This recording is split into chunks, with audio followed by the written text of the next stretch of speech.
First of all, I would like to apologize to tonight's audience and the viewers at home. We will not be airing the Steve Doocy cooking segment tonight. We apologize to Mr. Doocy, but you'll still be able to get his new book, Cooking with Crisco, for free. Instead, we have a very special show tonight, so let's welcome our guest. She's still quite humorous with a fetus in her uterus. New York Times best-selling author, Buckner's contributor, Captain. She's from San Francisco, but still appreciates indoor plumbing. Co-host of Outnumbered, Emily Campagno. His deltoid can deflect an asteroid. New York Times best-selling author, comedian, and former NWA world champion, Tyrus. And he loves Diet Coke, but hates the woke, choosing this insanity over Sean Hannity. Let's crank it up to 11 for President 45 and 47. The man who finally made no at 6'2", fighting out of the red corner from Queens, New York, the 45th President of the United States, Donald J. Trump.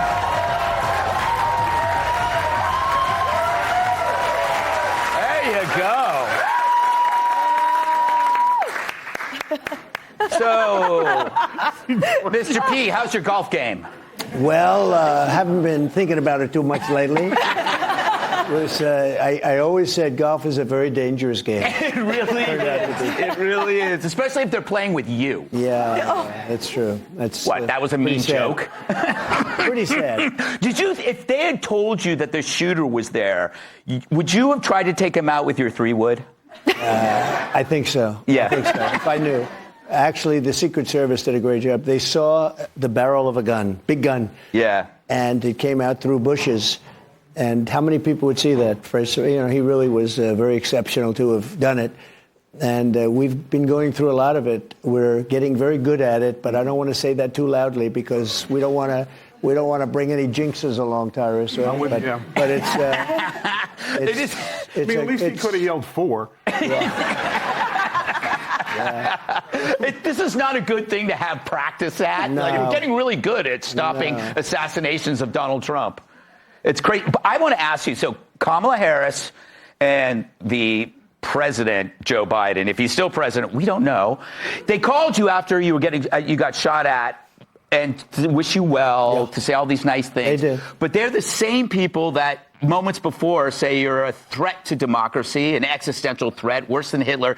Does that mean that everything they say is full of Well, both of the shooters, one is dead and the other one is in prison.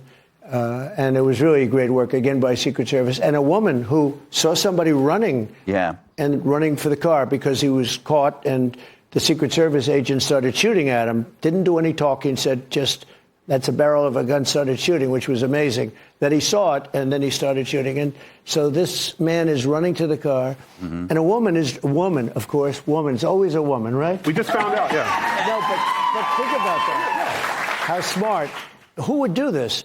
She sees somebody running, and she didn't like the way he looked. He looked very suspicious, and followed him and took the car, parked it right behind his, and started taking pictures of the license plate. Who would do that? A Karen. And then sent the picture to the sheriff, who's a great sheriff of Palm Beach County, and sent the pictures to the sheriff's office, and they got him in a high-speed chase down the highway. Yeah. But who would do that? I mean, I said, out of 1,000 incidents, would that ever happen? And they said, very rarely a thing like that. So she's very much of a heroine, right? Heroine. Yeah. It blows my mind, like how you take these events so, not lightly, but it's almost casually. The way, like, I get more angry, when my pant pocket gets caught on a doorknob.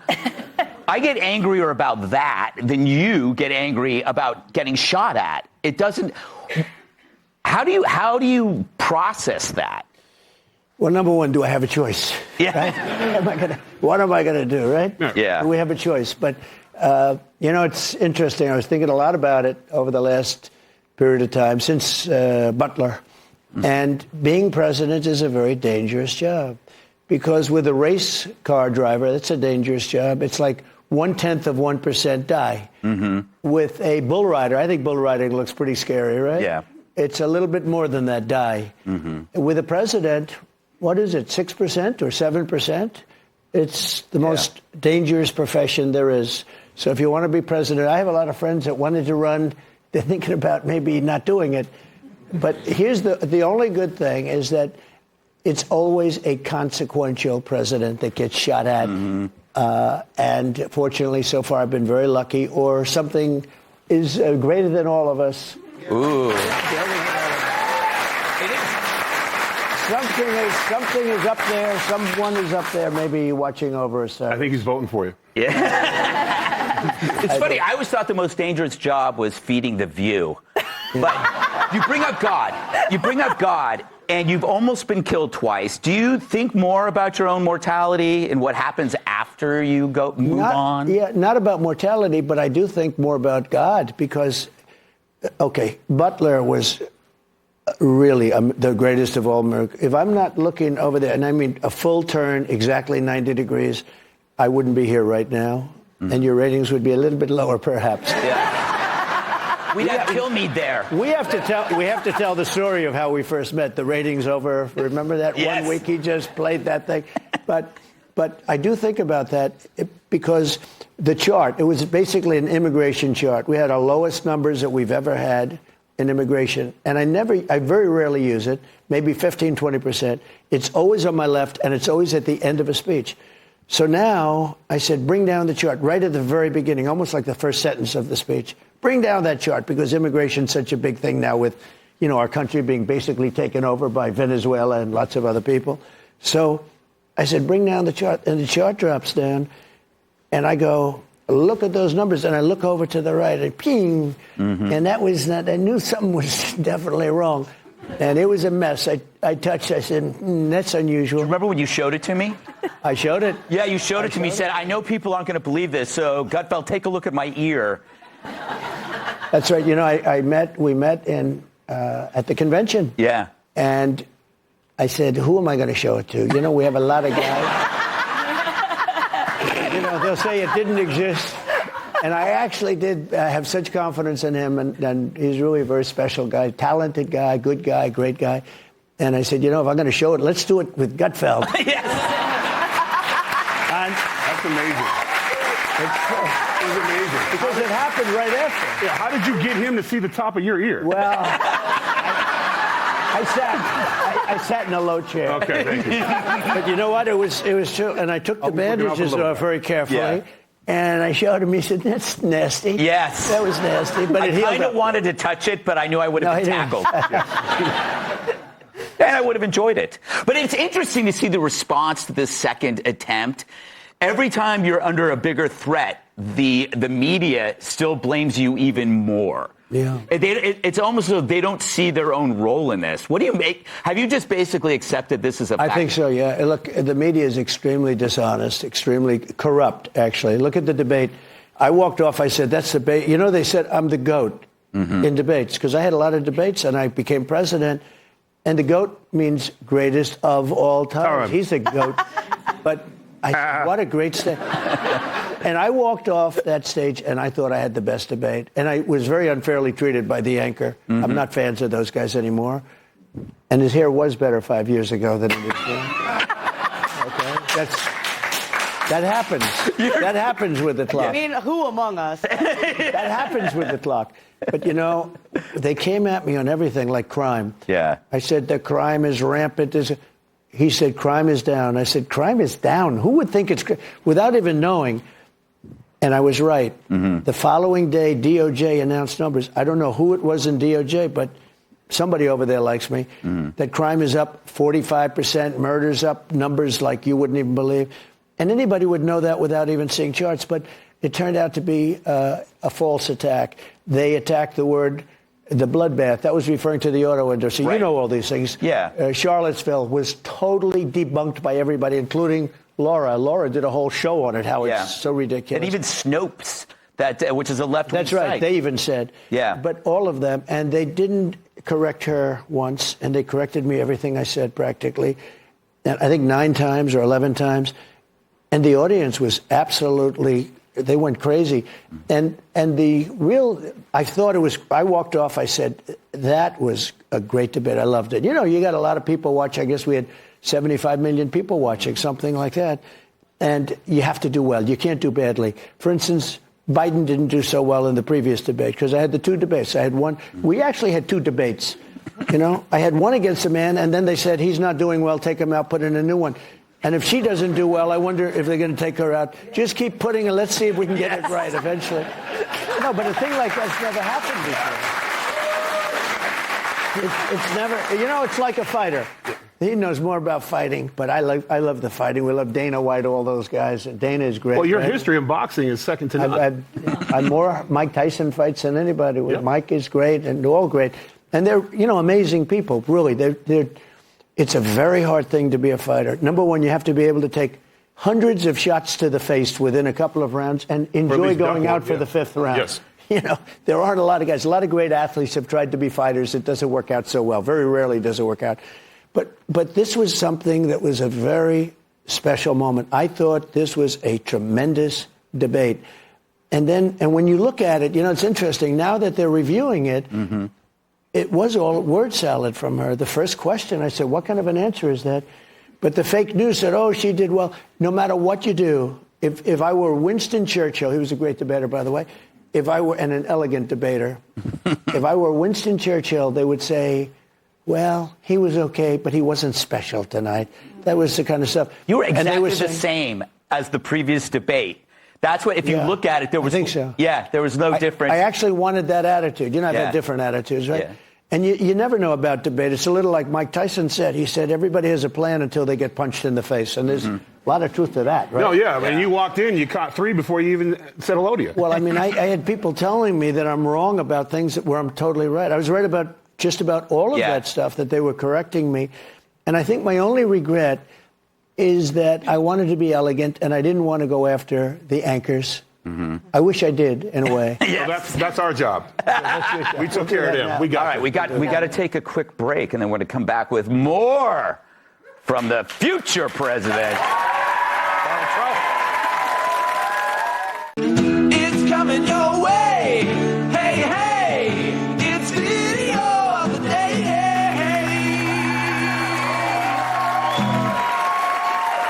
Celebs can't quit Donald Trump. Roll it. Have you thought about the possibility he might use the power of the federal government against you personally? Yeah, I have, but I'm confident in the fact that he's coming after you first. Clooney should get out of politics and go back to television. I will if he does. I don't hate the guy. I hate the people who vote for him. I think they're stupid. I don't think I do. I'll be honest with you. I have no respect for you. You could be president. Do you ever think about anything like that? No. Really, never? No. Why? I wouldn't make a good president. You don't think you'd be good? I wouldn't really pass any of the things that you have to pass to, but I guess Trump did it. Yeah, no. you would be a Boy Scout like a man. Yeah. Well, that didn't age well for either of them. Whoops. So, Mr. Trump, the thing that I think my theory is that famous people don't like it when their fame is put in proper perspective, when it's dwarfed by somebody with more fame. So they prefer to be on the hierarchy of fame. They want to be on top.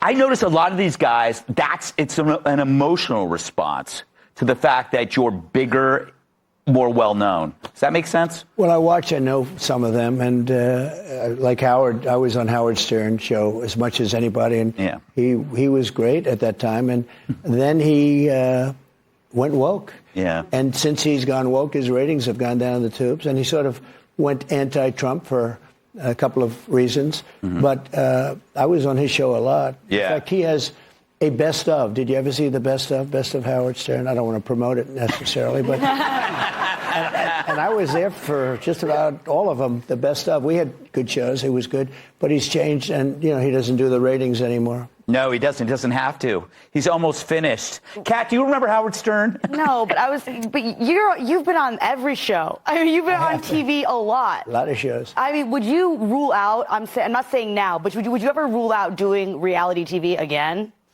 Like, what about hosting Love Island? So, I had The Apprentice for 12 years. Oh, I know. 14 seasons, but 12 years, a lot of time.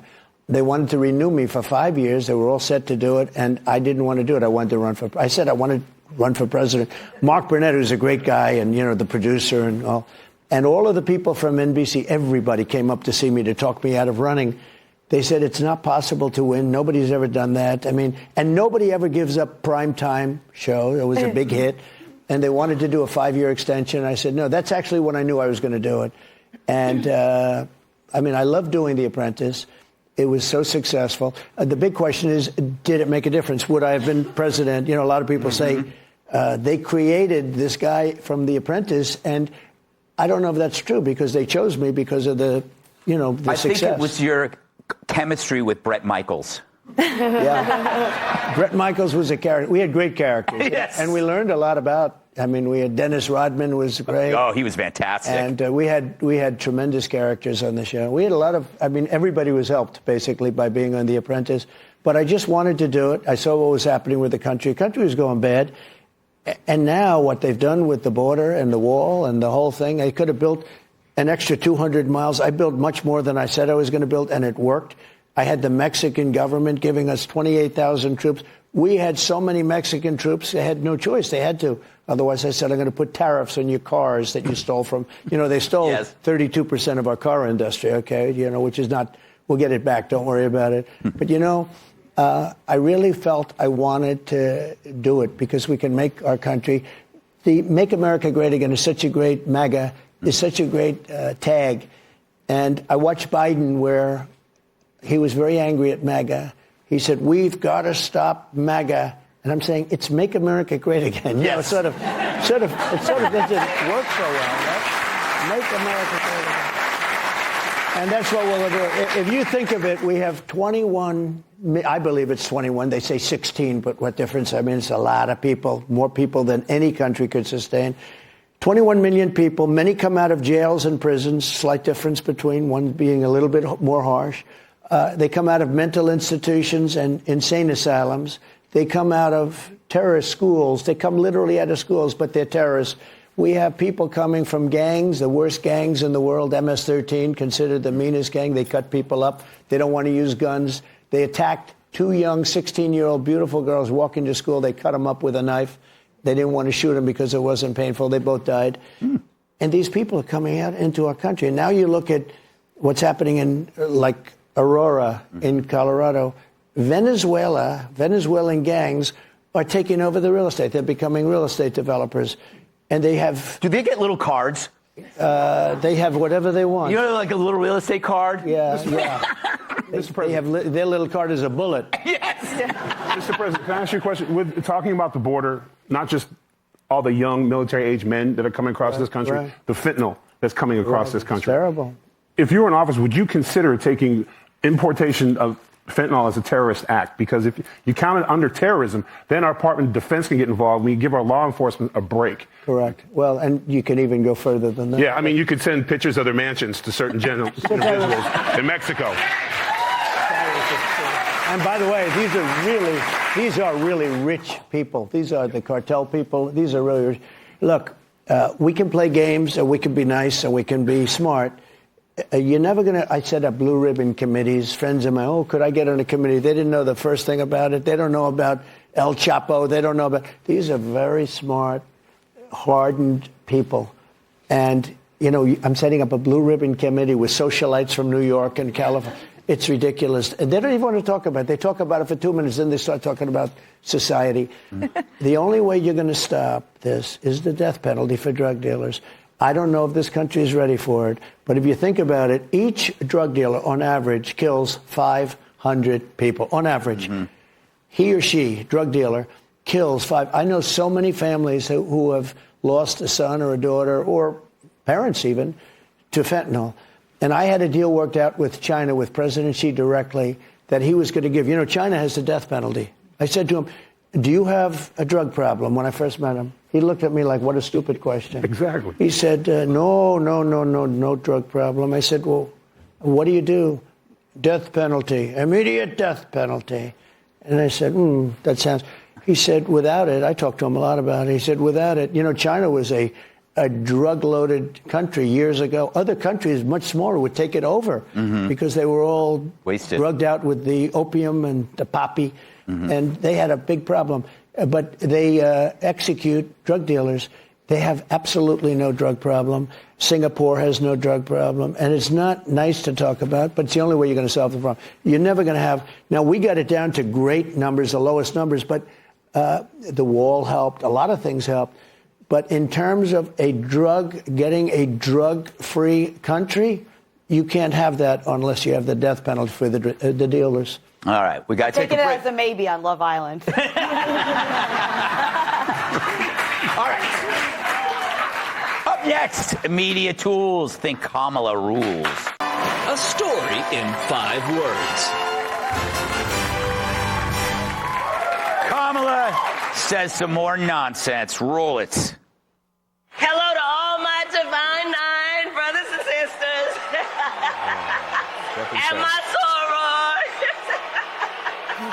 It was school photo day. You remember what that's like? You really ought to understand at a very deep level how much your words have meaning. A future where we can see what is possible, unburdened by what has been. We can see what is possible, unburdened by what has been. Unburdened by what has been. Well, do you... There's an objective crowd. All right. It's hard to kind of figure out what she's saying. Why doesn't anybody ever ask a follow-up question? Like, what do you mean? Well, that should have happened in the debate. Yeah. And the interesting thing is, doesn't do interviews. You would not see her come onto the show, I can tell you right now. We ask her now. Come on this show, Kamala. We'll have a box of wine. She doesn't like doing interviews. Yeah. And she's not knowledgeable about economy and various things, and I think it would be a problem. But you know what? He was pretty much gone. They said, Joe, it's over. You're getting out. And he said, I'm not getting out. You're getting out. And they were very nasty, 25th Amendment and everything else. He got out, and they put her in. And she's somehow a woman. Somehow she's doing better than he did. Yeah. But I can't imagine it can last because so weak on people coming in. You know, she's the one, she was the border czar. Yeah. She allowed 21 million people to come in, the thing we were just talking about. Yeah. And many of these people are the wrong people for this country. You have murderers, you have killers, you have prisoners. Prisons are being emptied out all over the world, not just in South America, and they're coming in. She allowed that. And I think eventually people are going to figure it out. Yeah, I hope so. I mean, the thing is, she's got the entire media doing PR for her. True. So it's like no one asks follow-up questions. No one bothers to fact-check her. Emily, do you have a question? You seem like you do. I do. So, Mr. President, my question is about voting bloc strategy. And it's that we know there are 90 million evangelicals in this country, 40 million of whom don't vote, and 15 million of whom aren't even registered to vote. So what's our plan to harness those votes for you in November? It's such an incredible statement question because they're great people. They're 95% for me, but they don't vote, meaning they don't vote proportionally. If they would vote, nobody could beat you. And I have total support from evangelical Christians and from other groups. I'll tell you another group that doesn't vote. Gun owners. They don't vote. The NRA endorsed me totally every time, but they endorse me totally. But you look at the number of people, I don't know what it is. They're rebellious or something. I don't know what it is. But evangelicals, if they voted, there wouldn't even be an election. You could cancel it. If the gun owners voted, I mean, the gun owners are just a massive proportion. If they voted, but they vote like at 16% or something, if the people, because they want to take your guns away, she wants to confiscate your guns. She wants to take them away. And, you know, she's now trying to get out of it. So she had policies that she's now changed 14 policies about fracking. Yeah. She was totally against for 15 years fracking. Now, all of a sudden, a short while ago, she came out in favor of fracking. Same thing with guns. She said, no, I don't want to take your guns. I don't want to. For 20 years, she's wanted to take your guns. All of a sudden, a short while ago, she said, no, I don't want to. One thing about a politician, they always revert back to where they were at the beginning, because that's what their natural inclination is. Her father is a Marxist professor. I mean, that's the way it is. And he's currently, and I don't know what happened to the father, but we haven't seen him. I'd love to be able to talk to him. You know, Barack Hussein Obama's brother is supporting Trump. There's Governor Walz his brother and his whole family is supporting Yeah. me. In fact, they want to make contributions to my campaign. Well, to be fair, a lot of brothers are supporting President Trump. That's true. That's true. Lay up. That's what we do over here. It is funny. Walz is a strange dude. Oh, he's strange. He is he's strange. crazy. Him and I are the same age. How does he look so much younger? No, he's a strange guy. Strange. You know, he called up years ago. I was in the White House, and he said, my house is being surrounded by people with American flags. I said, is that a good thing or a bad thing? He said, I think they're going to attack me. This was during the riots and everything else. They were MAGA people. You know, they like the American flag, all right? And they also had Trump. And I said, how do you know? There were about 15,000, he said, could you put out a word like that I'm your friend? I don't even know him, but that's the only time I ever spoke to him. And if you look back long ago, tweets, before Truth, tweets, long ago, I put out a statement. He's a good man, the governor. He's on our side. I didn't know him, but I didn't want him to get hurt. And everybody put down their flags and they left. Yes. He said it was a miracle. He said it was a miracle. I didn't want him to get hurt. Scared by the American flag. They are. They say he's not a nice guy. I would have had fun with that. I'm like, it's called a barbecue. Go outside. Yeah. He remembers it, actually. He was a little bit nervous about things. They had one guard. He said, we have one guard at the door. It was the mansion for the state. Then he said, we have one guard at the door, and you have 15,000 people out there. And I'm a little bit, I don't know, they look violent. I said, are they carrying the American flag? They're not going to be violent. Yes. But I put out a statement, and they just went back. It was sort of a beautiful thing in a lot of ways. Beautiful. Yeah.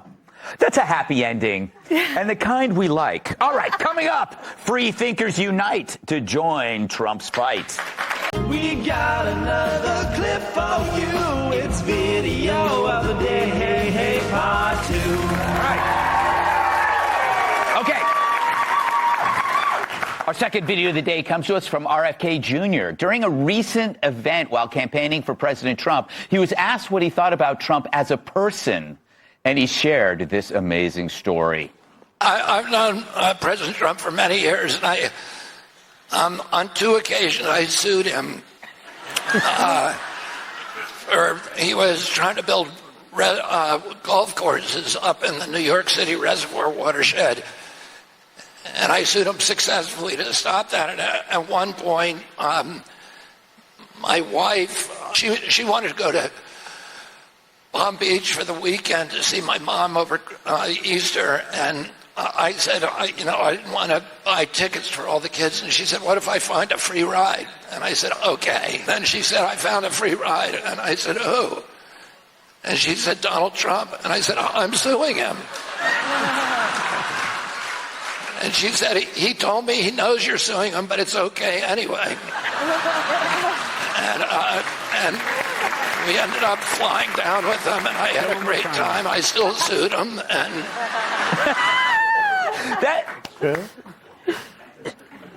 It's such an interesting story because you kind of separate the friendship from the legal stuff. It's like, yeah, you sue me, I get it, that's what you do. Yeah. But I'm not, like, you want to use my plane, fine. I mean, some people would not understand that. No, I think I have been able to do that. Otherwise, I would have nobody to talk to at all.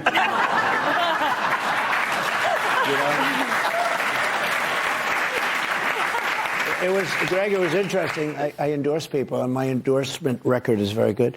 But sometimes I'll endorse people that said horrible, horrible things about me. And people say, do you have any idea what he said? And I said, if I did that, I would never be able to endorse anybody. Because when I first ran, everybody was violently opposed to me. So I would never be able to endorse anybody. And I like to endorse people. I said terrible things. Good. Honestly, you weren't so good at the beginning. I believe we have the tape. That's right. I'm making my move, Gutfeld. Roll it. No, but I want to bring up, this is a friend of mine has this theory. He says that your campaign is like a pirate ship. You have this eclectic band of supporters that are individuals and different, but they're a pirate ship. But the issue with the pirate ship is every now and then you get a stowaway. So you get an odd person like a Scaramucci or an Amorosa. It's like, when you have a pirate ship of all these different people, how do you have any kind of control? Or is that just the risk? Well, like the people that you mentioned, I don't know them very well, but the people that you mentioned, they all want to come back. They all want to come back. And when you don't take them back, I don't want them back. Certain people I don't want back. When you don't take them back, they'll say anything. They make up stories. Yeah. They make up stories at levels that you wouldn't believe. Stories that bear no resemblance, that don't exist. It's like they're storytellers. But when you don't take people back, and they think of it as a glamorous life, I think, my whole thing, the sphere, I don't think of it. I just work really hard. We have to win this election to save our country. If we don't win this election, I really believe our country is either finished or very close to it, because we have to turn it. And if we don't turn it and turn it now, it's going to be too late to turn it later. I really believe that. It is interesting. On their side, they have people like Lynn Cheney, and Lynn Cheney. Liz Cheney. Yes. No, Liz Cheney's rough, but her older sister, Lynn Cheney, she's a monster. No, it's remember? Lon She's Cheney. chasing us with a broken beer bottle. Lon Cheney. Oh. But, you have Elon Musk. You have RFK Jr. You have Tulsi Gabbard. These are all really strong-willed people. Great people. Elon. Are you saying he has a diverse cabinet? No, we have great people. A thing just happened about 10 minutes before I walked in. The Teamsters, for many, many decades, always automatically support the Democrats. Right. This year, they refused to do it. And they took a poll, and we got 60% in the poll in the Teamsters. And they're not going to support the Democrats this year. They're going to, I guess, remain neutral. But that was sort of a big event. Nobody's ever expected a thing like that to happen. They actually took a poll of the Teamsters, of the people, the workers, the people that really do the job, and they're good. I've had many of them work for me with the concrete stuff, the frames. They put up the frames. They drive the trucks. So they just announced they're not going to support the Democrats. They're going to remain neutral. That individual poll was like 10-1 average from employees. We had a tremendous advantage with the people. And I think the people that run it, Sean O'Brien, who's the top guy, is a great guy. But I think they said, how can we support this person, meaning them? Yeah. But they have for decades. I think 5, 6 decades. They've never. It's been many, many years since they supported a Republican or did this. You're seeing an interesting flip in where the Democrats used to be the party of the people. Yeah. And the Republicans were the country clubbers. Since you came along, it's flipped. It's really interesting, and people go, but he's a billionaire. But it's a billionaire from Queens. That doesn't count. Well, one of the nicest things that's happened to me as a politician is that I get most of my money from people that average $61. Think of it. And that's never happened to a Republican before. It happens to Democrats, but it happened with Bernie Sanders. That would be the best example. But it's a tiny fraction of the money that I get. We get a lot of money from people. They average $61. And those people all vote. Those people, they get, we have some people that'll pay us like $25 a month every single month. They won't miss it. They're very committed. There's never been a Republican where that happened, too, where you get your money. It's called the small money. The small money is ultimately big money because there's so many people contributing. So, that's like a great honor for me. Yeah, I'm like that. It's something I always sign up for and then forget. Well, that's like Paramount. Can I please ask a question just because I'm never going to be allowed in a room with the president again? Sure. Are there aliens at Area 51? I'll tell you, it's a funny thing because I think that might be a question that I get more than any question. It is the craziest thing. So we have that so-called area. They consider it like a sacred area. And I will say this.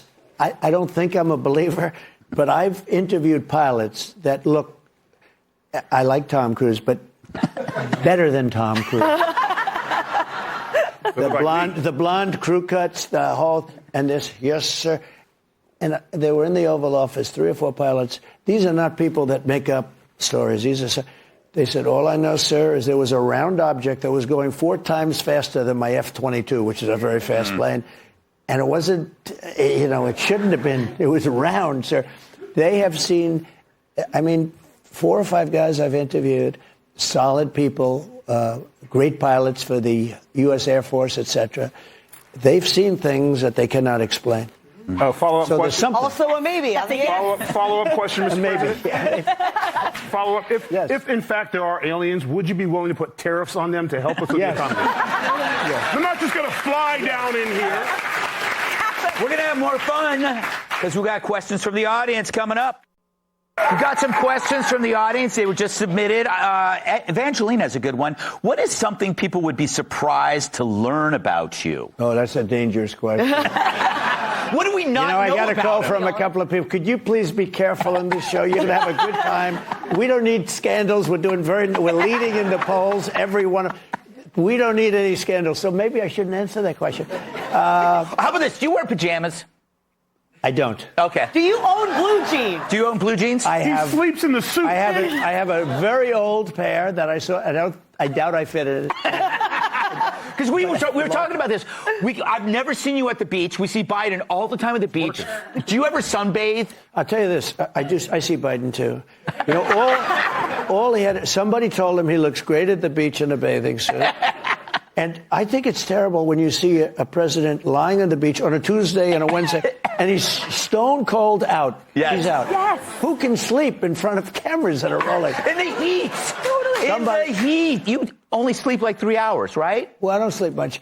I'd like to sleep more, but probably 4 hours, 5 hours. Do you get a good sleep, a solid? I think so, yeah. Yeah, and nobody sleeps well. And everybody's always trying to find the answer. Well, that's the purpose of this next election, so we can sleep well again. That's the whole. That's the whole thing. For me, I can't wait that one day I'll be able to tell my grandchildren that the President of the United States stole my seat. And Mr. President, if you're going to sit, honor. Oh wow! Thank you for WrestleMania 4 and 5, by the way. Yeah. Thank you very much. Yeah. But if you're going to sit in that chair, if you're going to do the Tyrus experience, you have to do it right because you are the people's champion, Mr. Oh Trump. wow! And on behalf of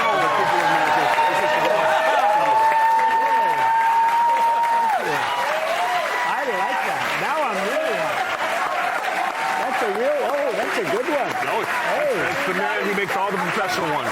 Beautiful, yeah. There you go. It's a crowd.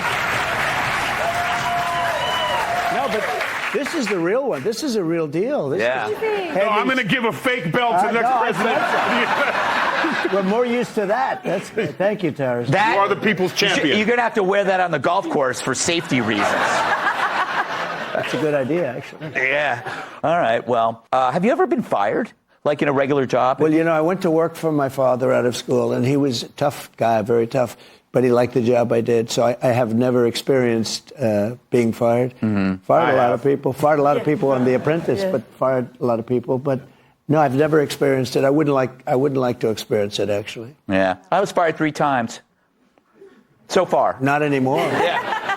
Well, we had, it's true. He didn't treat me well at all. I know. I saw him the whole time. I was like, look at this guy. Early He's so on. mean. No, early on. And I actually met him once at Mar-a-Lago, I think. And I met you at the ballroom. They were doing a big charity. I said hello. I was very nice. But he never treated me well. And then I agreed to do an interview, and it was supposed to be just a quick. I said, look, this guy I can't stand the guy. They set up an interview, and I said, it'll be like for 10 minutes, 5 minutes, something quick. And they set up this whole thing.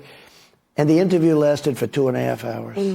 Because we got along. We had an unbelievable chemistry. And I can honestly say, I really think, because I love what he says. He says, look, maybe he's not a nice guy, but he gets everything done. Would you rather have a nice guy where the country goes to hell? But I do. I get it done. And I think I'm a nice guy, too. I like to be a nice guy. But he did this interview. So, and I'm going to take total credit for the show, okay? Yes. No, credit almost equal to you guys. It was just chemistry. We got along incredibly well. And that was it. And then he did a 5-parter. Yes. Every night he had Trump on, and he got ratings that were through the roof. And honestly, his ratings were okay, but they weren't setting he got ratings that were through the roof. He was the #1 show of the week. It was the great. And you know what? It never stopped. Yeah. So I take full credit. Take full credit. We're going to run this one a few times. Don't go away.